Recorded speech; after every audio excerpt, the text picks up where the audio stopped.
Hi guys, this is Tom Rainey from the Bizzarro Agency in New York and Hearth Realty Group in New Jersey. How's everybody doing today?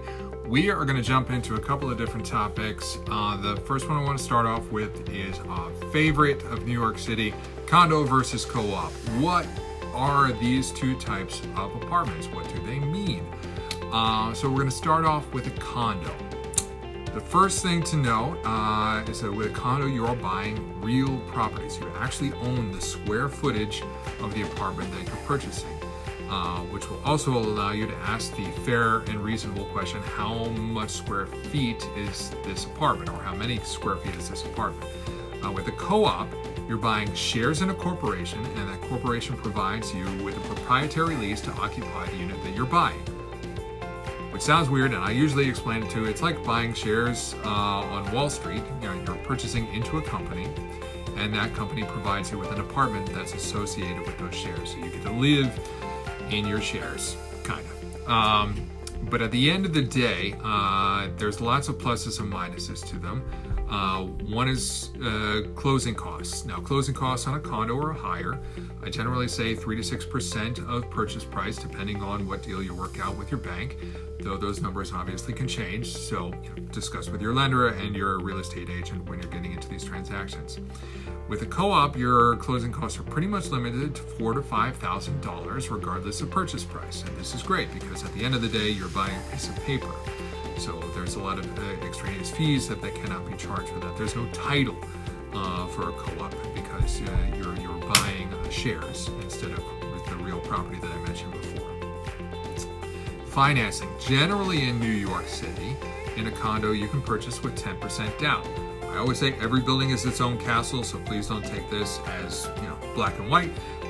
But most of the time, you can purchase with 10% down in a condo. In a co-op, usually the baseline is around 20%. There are some buildings that require all cash, really, because there are banks that won't finance them, and so on and so forth down from there. There are some co-ops that will take 10% down payment.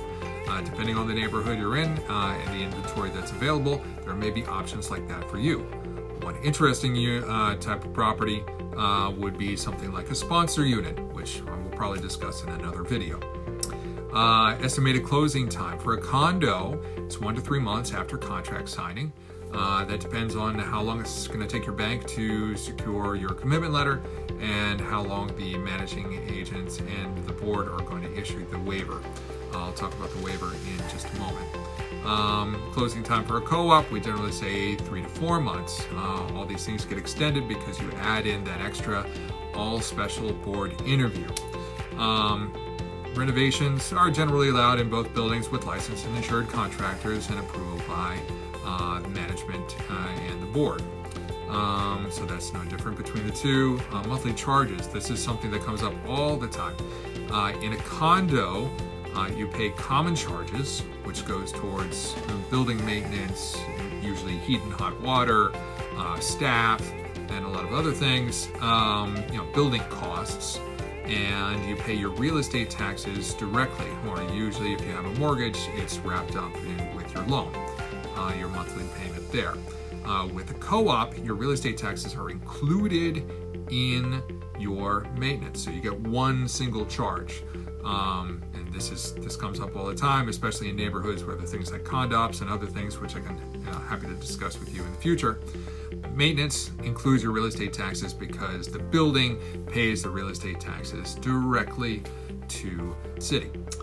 Subletting, here's a big one. Yeah, subletting in a condo, it's generally allowed, usually minimum 1 year leases, and you can rent in perpetuity if that's what you desire. A lot of people these days are looking to buy in a condo because they want the flexibility to rent if they choose to change. Maybe they're going to move to Seattle or London or who knows.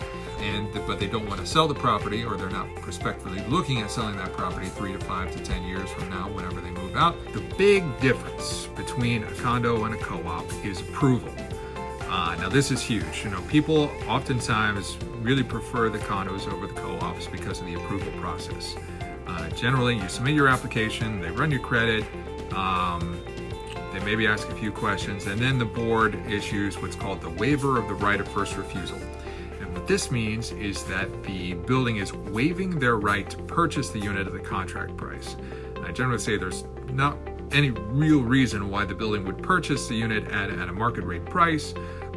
That's usually for other legal circumstances or different things that would come up.